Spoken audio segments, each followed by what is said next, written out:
Soy Sara. Y yo, Julián. Y junto a ti somos 12-2. Un podcast creado para acompañarte donde estés. Un espacio simplemente para hablar de esa verdad que hace pensar a muchos y fortalece a otros.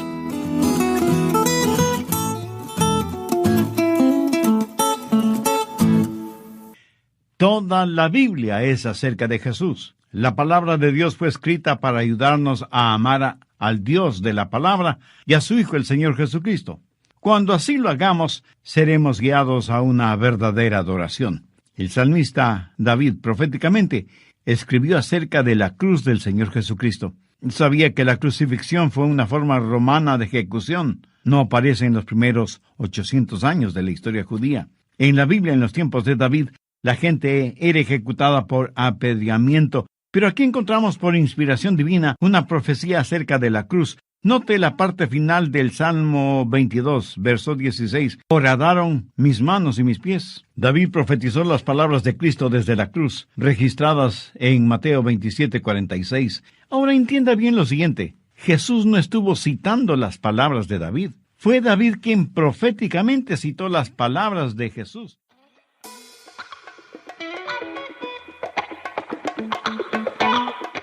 El predicador que introduce este nuevo episodio es el gran Adrian Rogers, quien publicó 18 libros y grabó programas de radio y televisión, llamados El amor que vale. Así que sin más, empecemos.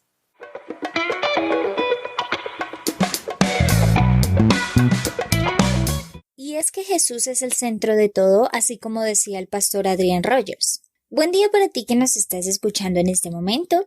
Seas bienvenido o bienvenida a 12-2.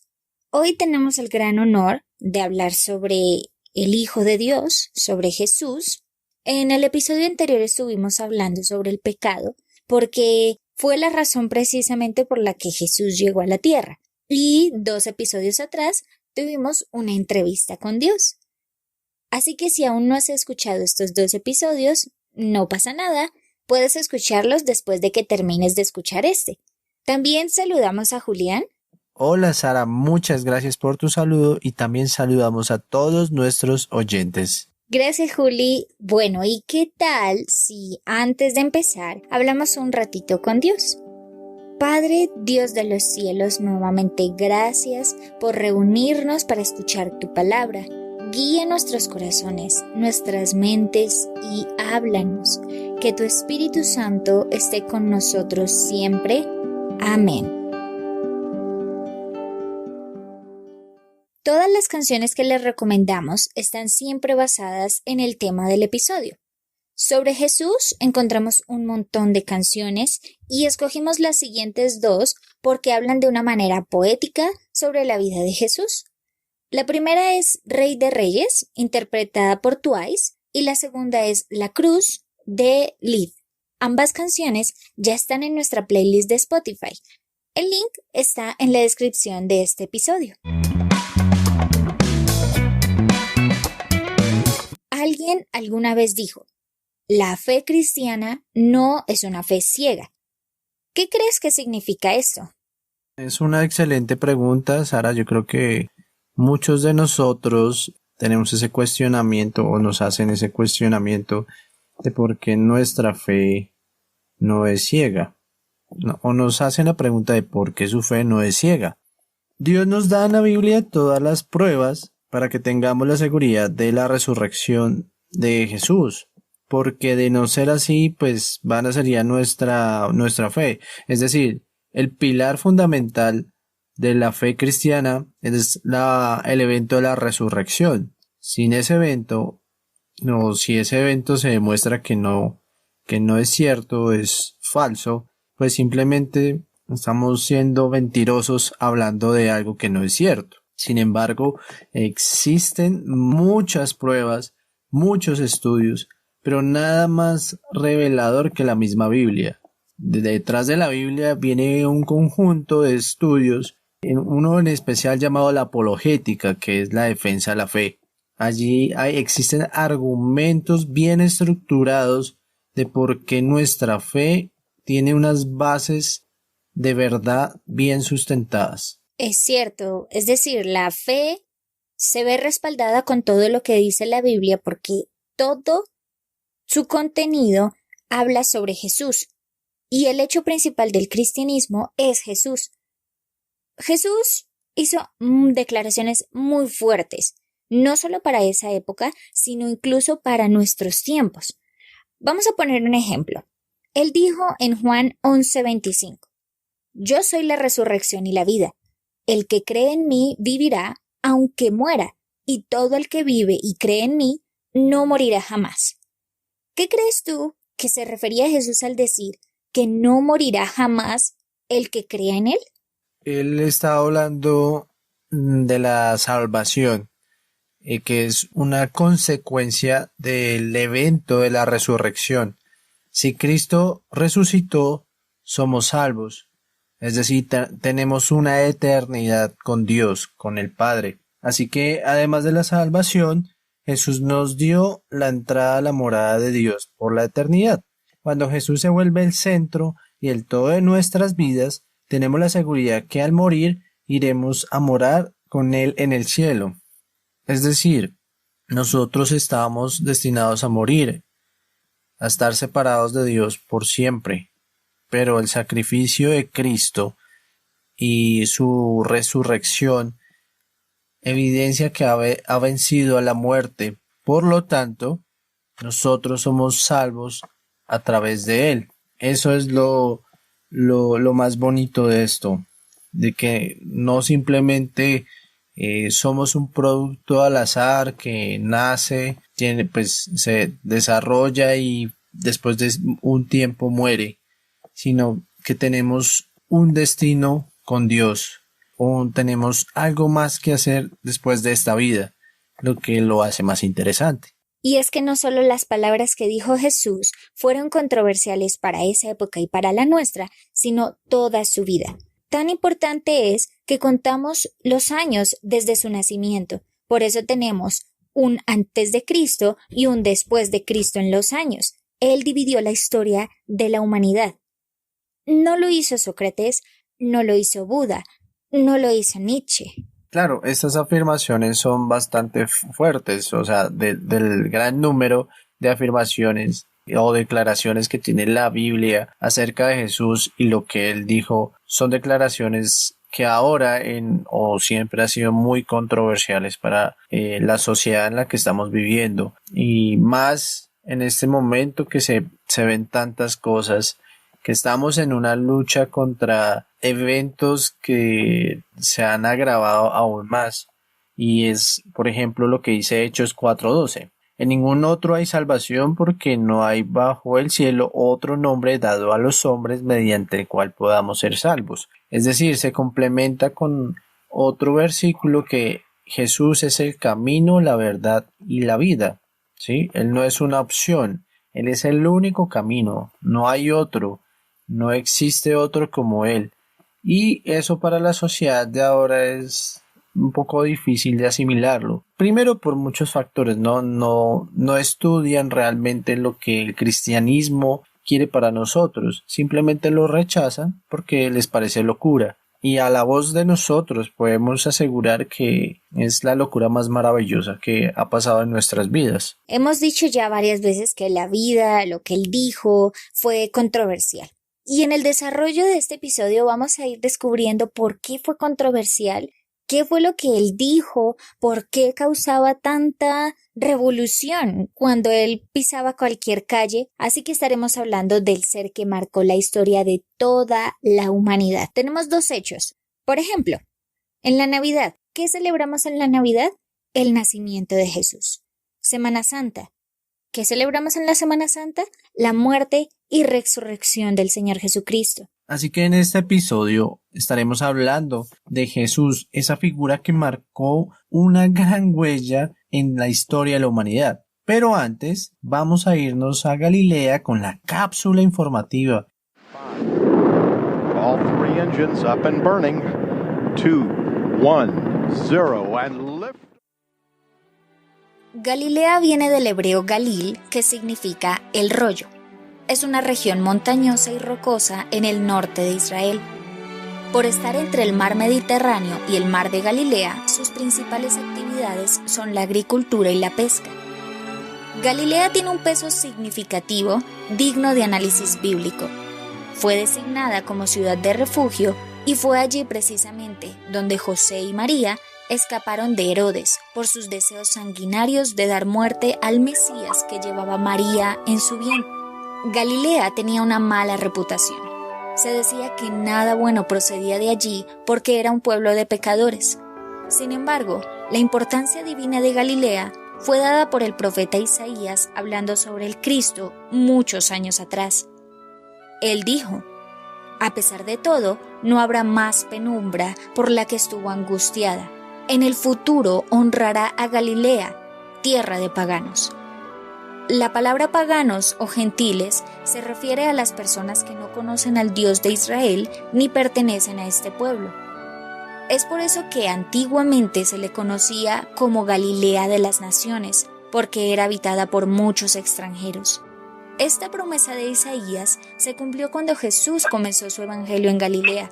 Allí hizo el llamamiento de alguno de sus discípulos, caminó sobre las aguas, calmó la tempestad y en uno de sus montes ocurrió la transfiguración, así como muchos milagros realizados en esas tierras. Y todo esto sucedió allí porque Dios quería mostrar que su gran amor y misericordia es para todas las personas, no solo en los judíos que se llamaban a sí mismos dignos. Estos pecadores de Galilea lo seguían e incluso los más despreciados de esa época, mujeres, viudas y extranjeros, honraban a Jesús porque Él les dio identidad. Es así entonces que gracias a la importancia que Dios tuvo hacia una nación de pecadores y extranjeros, como nosotros, podemos conocer al Cristo y seguirlo. Así que en parte, nosotros somos Galilea.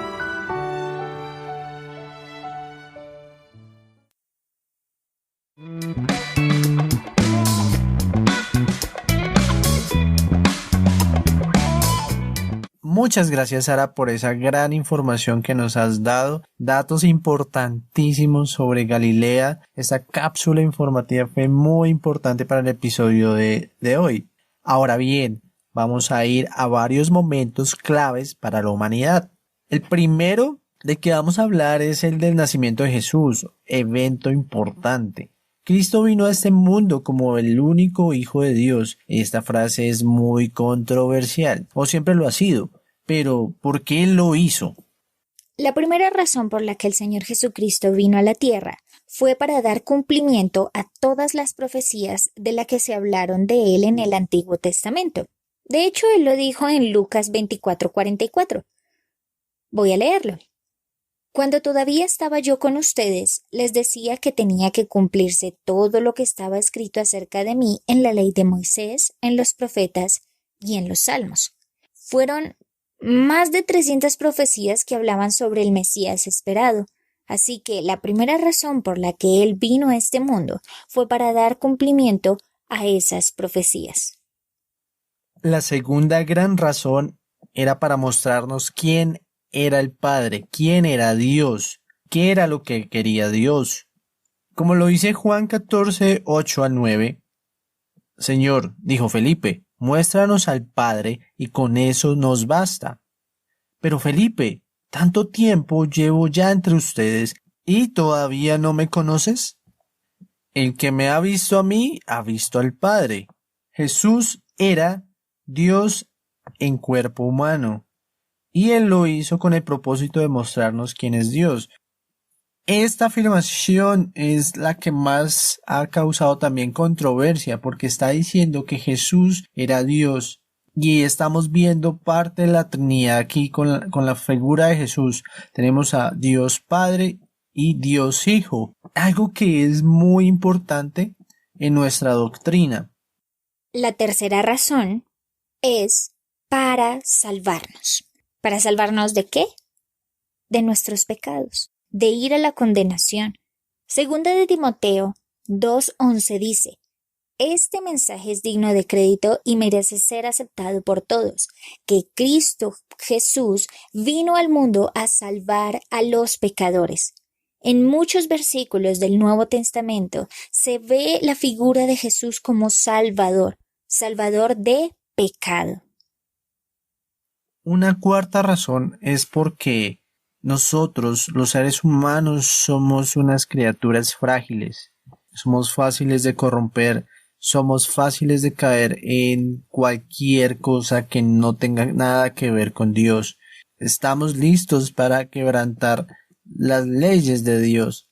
Somos débiles y Jesús apareció como nuestro sumo sacerdote, como aquel en el que podemos buscar fortaleza, en aquel en que necesitábamos dejar todas nuestras cargas. Él era el elegido para cargar con nuestros pecados y liberarnos de esa carga que no podemos soportar. Por eso es que nosotros también debemos ir hacia Él, porque Él se compadece de nuestra debilidad, nos motiva a seguir, pero para que Él pudiera empatizar con nosotros, Él también tenía que ser hombre y sentir todo ese dolor, toda esa frustración, toda esa soledad, toda esa ansiedad por la que el ser humano tiene que atravesar. Pero Él no pecó, Él honró siempre a su Padre en el camino hasta su muerte, por lo cual esta cuarta razón es una razón muy hermosa para entender el significado de su nacimiento y la razón de su ministerio.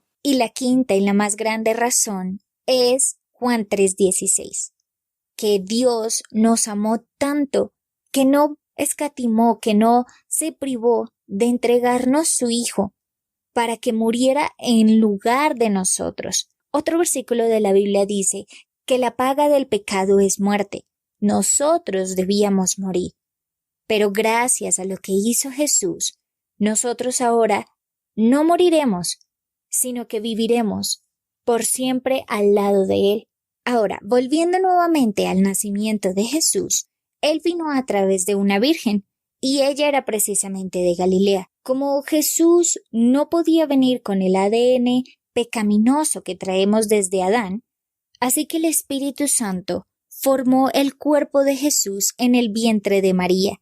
El profeta Miqueas, muchos años antes, anunció que el nacimiento de Jesús sería en Belén.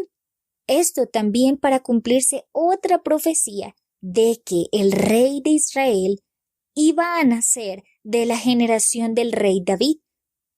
Otro dato muy importante que debemos tener en cuenta en esta etapa del episodio es que Jesús nació en la época donde Roma era el imperio más poderoso que dominaba media Europa, por lo cual no es un evento al azar, es un evento muy importante para que las profecías del Antiguo Testamento se cumplieran al pie de la letra.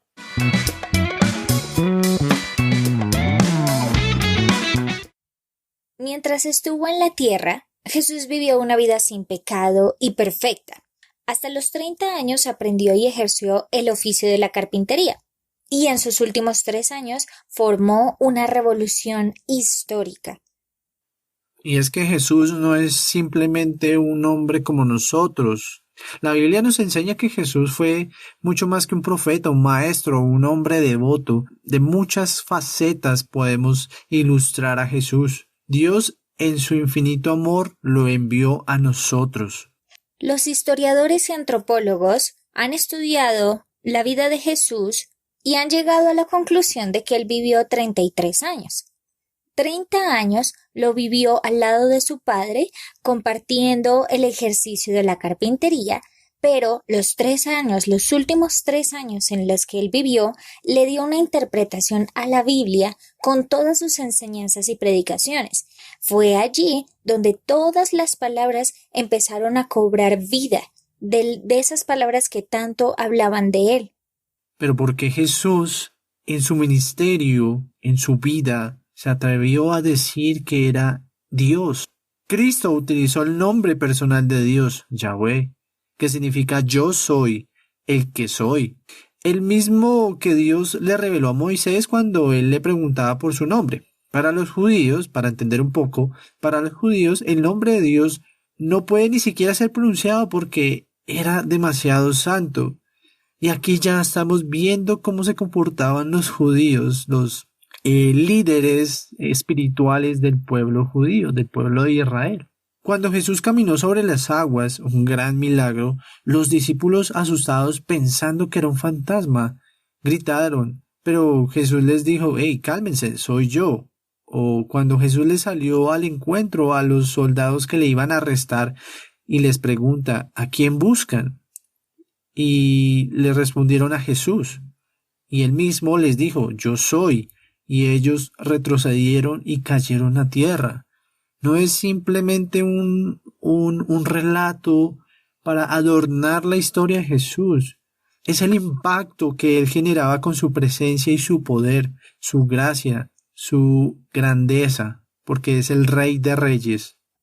Y es que, como ya lo dijo Julián, el nombre de Jehová, Yahweh, era tan santo que nadie lo podía pronunciar, ni siquiera los grandes líderes que estaban allá. Y llega un hombre que dice el nombre de Dios y dice: «Yo soy el que soy». Así como lo contaba Julián en esos dos episodios, pero hay muchos más en la Biblia donde Jesús se pronuncia a él mismo como «yo soy». Por eso es una evidencia más de que Jesús es Dios. Fue el único que se atrevió porque Él es Dios.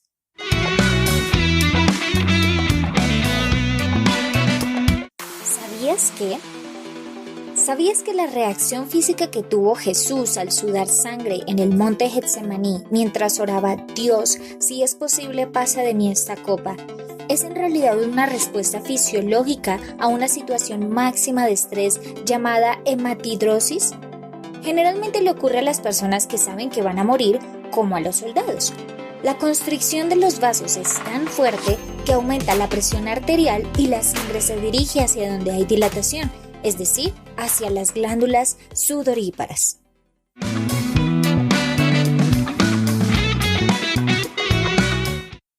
Tres años de revolución y un final de crucifixión.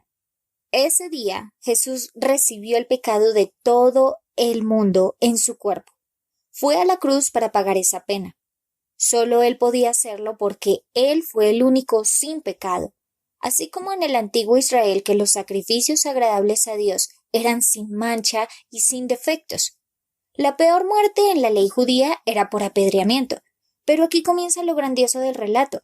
Jesús fue crucificado, que era una práctica romana. ¿Sabes por qué? Pues aquí tenemos una prueba más de que Jesús es el Mesías, quien cumpliría todas las promesas escritas de Él. Nos encontramos en la parte o esa etapa de la historia de Jesús, de las más importantes y crucial, que es la crucifixión y la muerte.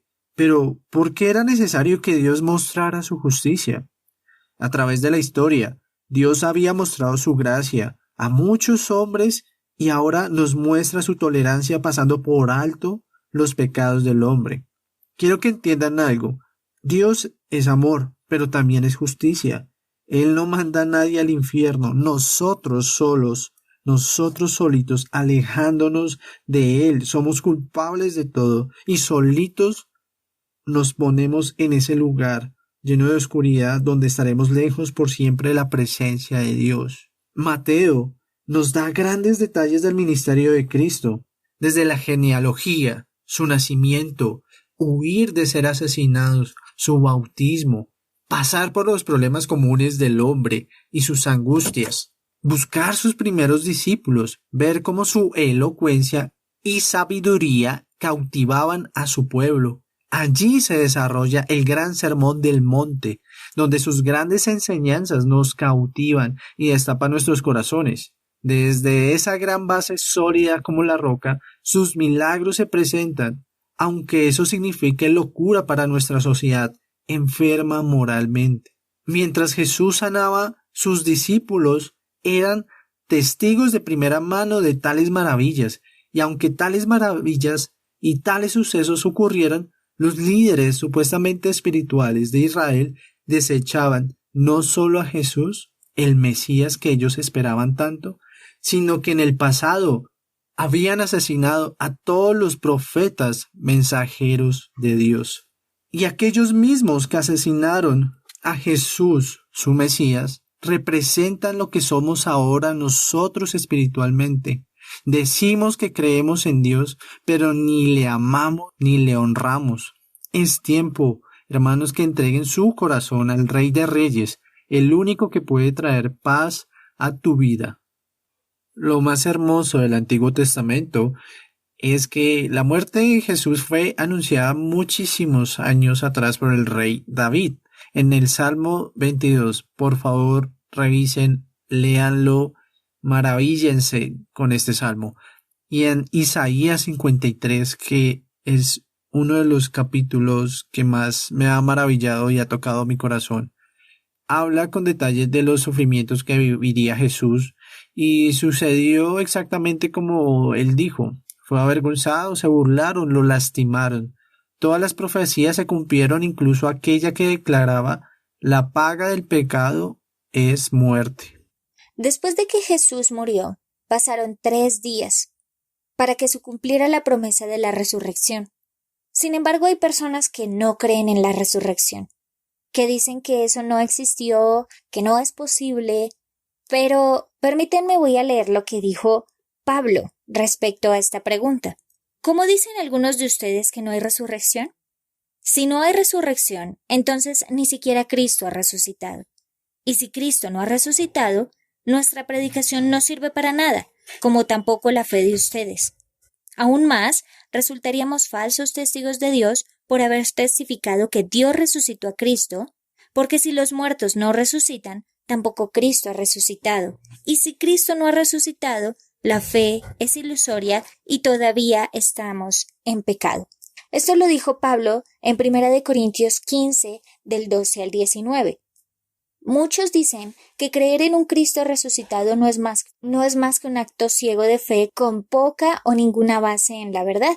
Sin embargo, al ser confrontados con los hechos, aquellos que son intelectualmente honestos se han visto forzados a admitir que la resurrección es un evento histórico basado en pruebas irrefutables. ¿Cuál es el resultado del nacimiento y crucifixión y muerte de Jesús? Pues todos de nacimiento estamos separados de la presencia de Dios. Como lo saben, en Génesis, Adán pecó y desde allí estamos separados de la presencia de Dios. Sin embargo, el gran amor de Dios y a través del gran sacrificio de su Hijo, se estableció un nuevo vínculo con Dios. Es decir, Jesús es el puente entre nosotros y Dios, que se afirma mediante la fe en su mensaje del Evangelio, que es vida para nosotros, para los seres humanos que hemos estado perdidos desde Adán, en un mundo sumergido en el pecado, como también lo podemos ver hoy. Y debemos ser conscientes de eso, de que estamos atravesando un momento donde la moral está cayendo en nuestra sociedad. A través de la cruz, Dios determinó revelar a la humanidad las verdades acerca de sí mismo que no podían revelarse de otra manera. La Escritura testifica: Dios es un Dios justo, que todas sus obras son perfectas. Bueno, para que tomen nota, en Romanos 4:25, Pablo es muy seguro cuando nos dice: el cual fue entregado por nuestras transgresiones y resucitado para nuestra justificación. Aquí el telón se cierra, Jesús fue ejecutado y finalmente se cumplió su propósito, salvarnos de nosotros mismos. Sí, hermano, el pecado nos ahoga de a poco, pero aquí surge el gran pilar del cristianismo, la resurrección de Jesús. Este evento es único para Él. Nosotros no tenemos esa capacidad. Él está más allá de nuestro entendimiento. Ahora bien, la resurrección, al ser un pilar muy importante, un evento histórico y que lo marca todo, nos lleva a la salvación. Es decir, hay un solo mediador entre Dios y la humanidad, y no es el Papa. No se equivoquen. No lo decimos nosotros. Lo dijo hace muchos años el apóstol Pablo en 1 Timoteo 2:5.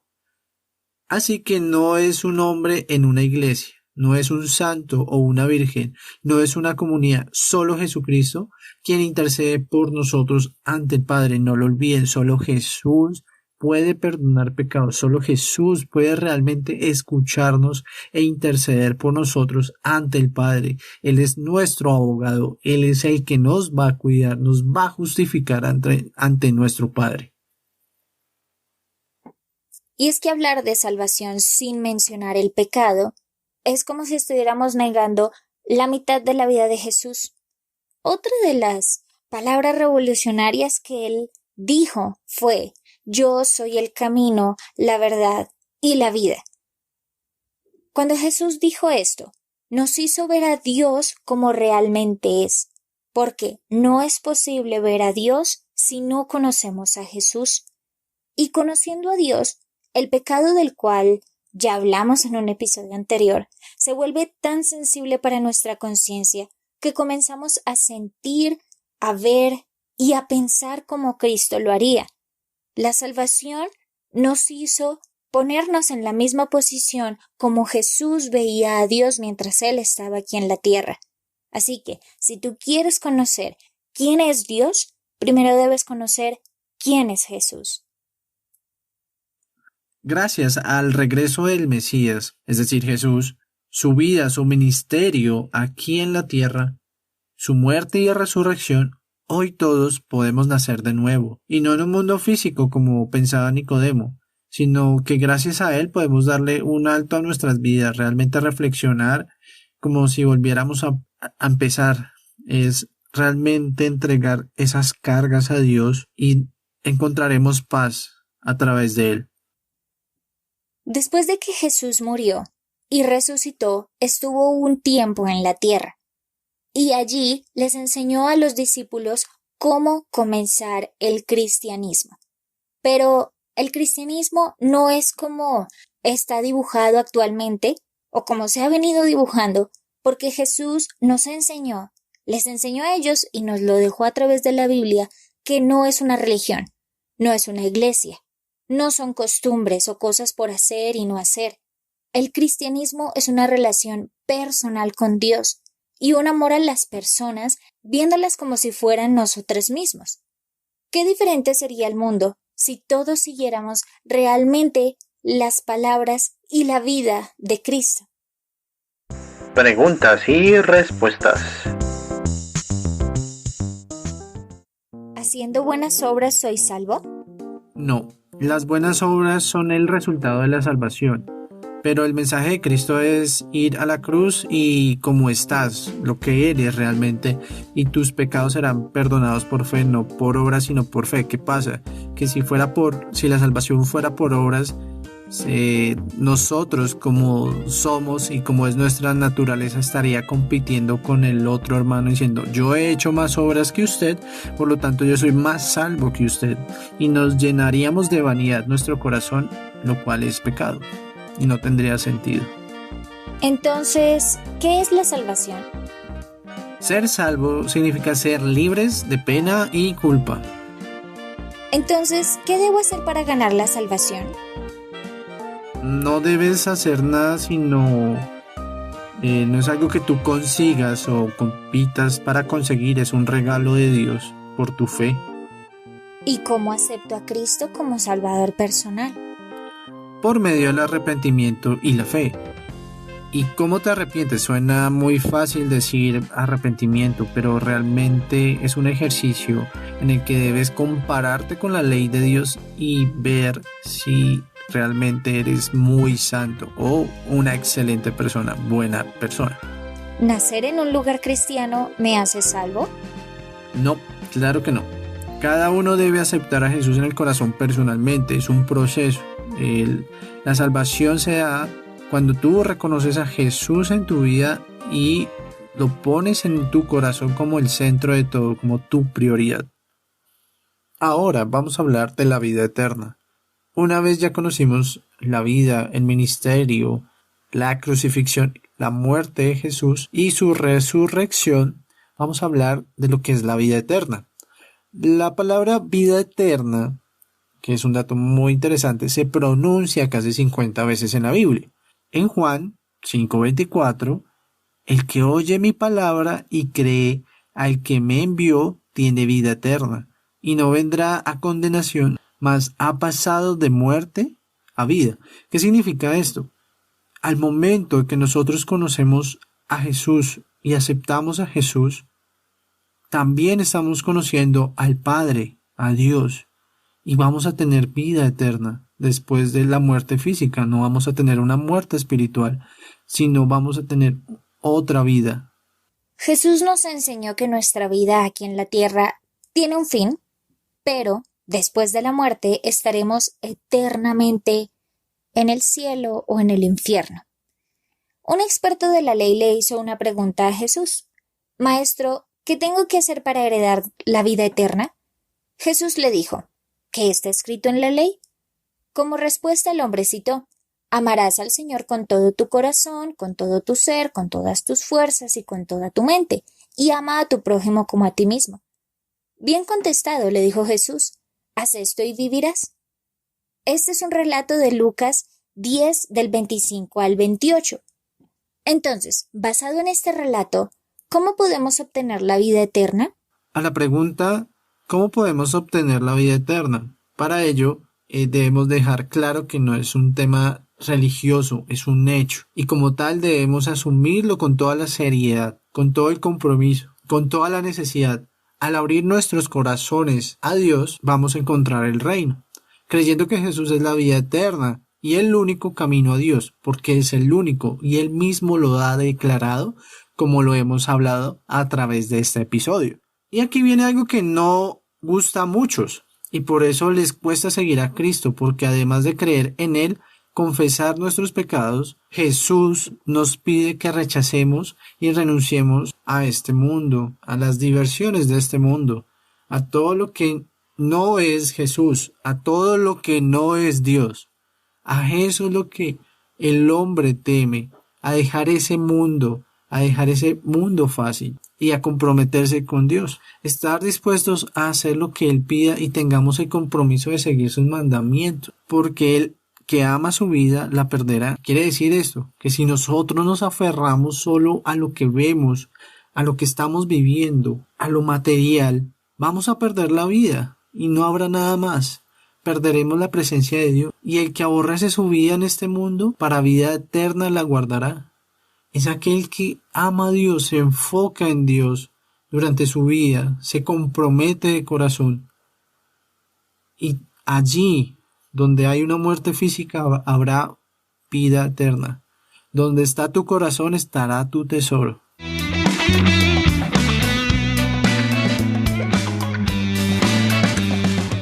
Para concluir este gran episodio, diremos unas notas finales. La Biblia es un libro maravilloso que siempre, a través de la historia de su pueblo, desde Abel hasta Malaquías, nos ha hablado de que el Hijo de Dios dejaría huella en el pasado, presente y futuro de la humanidad. En Romanos 10, del 9 al 10, dice: si confesares con tu boca y creyeres con tu corazón que Jesús es el Señor y Dios le levantó de los muertos, serás salvo. Porque con el corazón se cree para la justicia y con la boca se confiesa para la salvación. La vida de Jesús y sus palabras son como tomar agua y nunca más tener sed. Él lo dijo en Juan 4:14. Mas el que bebiere del agua que yo le daré no tendrá sed jamás, sino que el agua que yo le daré será en él una fuente de agua que salte para vida eterna. A través de este capítulo les quisimos enseñar un poco cómo fue todo el recorrido de Jesús en la tierra, pero aún más de su ministerio en el cielo. Cuando Jesús murió, nos dejó el gran regalo de la salvación, pero es algo que también nos compromete a nosotros de abandonar el pecado y seguir a Cristo a cualquier precio. Seguirlo a Él significa que Él se convierte en una prioridad para nosotros, porque ahora a través de Jesús tenemos entrada al cielo por la eternidad. Él nos está preparando un lugar, así como lo dijo Juan 14:2, que Él está construyendo para nosotros morada en el cielo. Y si Él lo está haciendo para nosotros, ¿por qué nos cuesta tanto confiar en Él? ¿Por qué nos cuesta tanto seguir sus mandamientos y seguir todo lo que Él dijo? Estoy segura que si tú lees la Biblia, vas a darte cuenta de lo maravilloso que es la vida cuando se empieza a vivir con Cristo.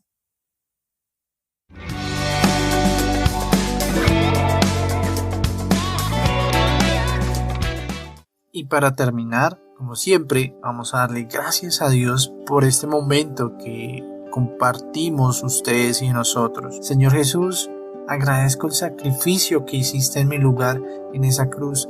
Te agradezco por tu sacrificio al soportar tanto dolor, tanta humillación por nosotros. Sabemos que no fue fácil, fue doloroso, Señor, pero a través de ti nos has salvado y nos has dado la oportunidad de nacer de nuevo. Te agradecemos con todo nuestro corazón tu sacrificio. Permítenos con las cosas que hacemos honrarte día a día. En tu precioso nombre. Amén.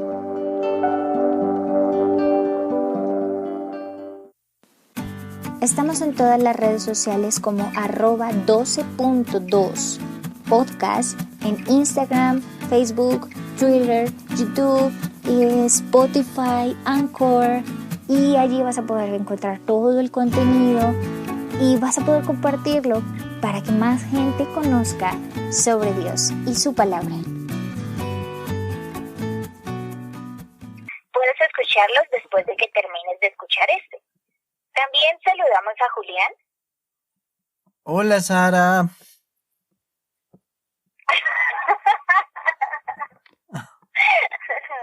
No. ¿No? No. Entonces. Tienes que saludar a la audiencia. Ah.